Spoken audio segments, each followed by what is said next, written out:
হারিয়ে যাওয়া মানুষগুলোর মূল্য মনে হয় এই পৃথিবীতে সব থেকে বেশি হয়ে থাকে তার প্রিয় মানুষের কাছে। ঈদের বিশেষ আয়োজন হিসেবে আবারও দর্শকদের সামনে আসছে নতুন একটি নাটক বাতাসের ফুল। এই নাটকে জুটি বেঁধেছেন জনপ্রিয় অভিনেতা ফারহান আহমেদ জোবান এবং মেধাবী অভিনেত্রী কেয়া পায়েল। তাদের অসাধারণ কেমিস্ট্রি আগেও দর্শকদের মন জয় করেছে, আর এবারও তারা নিয়ে আসছেন এক ভিন্নধর্মী গল্প।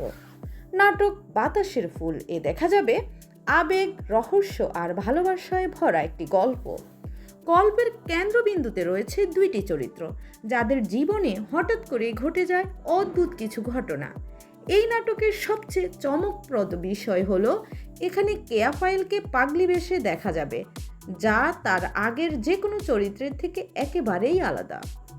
উস্কো খুস্কো চুল, অদ্ভুত আচরণ আর রহস্যময় উপস্থিতি সব মিলিয়ে তার এই লুক ইতিমধ্যেই সোশ্যাল মিডিয়ায় বেশ আলোচনার সৃষ্টি করেছে। জোবান নিজেও বলেছেন এই চরিত্রটি ফায়েলের জন্য অনেক চ্যালেঞ্জিং ছিল এবং তিনি অসাধারণভাবে সেই চরিত্রটি ফুটিয়ে তুলেছেন। জোবান ও কেয়া পায়েল জুটি মানেই দর্শকদের জন্য আলাদা এক আকর্ষণ। তাদের অভিনয়, আবেগ এবং বাস্তবসম্মত সংলাপ সবসময় দর্শকদের হৃদয় ছুঁয়ে যায়।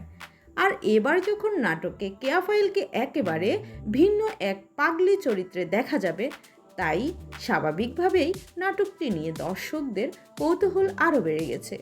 সব মিলিয়ে বলা যায় ঈদের এই নাটক বাতাসের ফুল হতে পারে এবারের অন্যতম আলোচিত নাটক। আপনার কি মনে হয় এই নাটকটি কি দর্শকদের মন জয় করতে পারবে?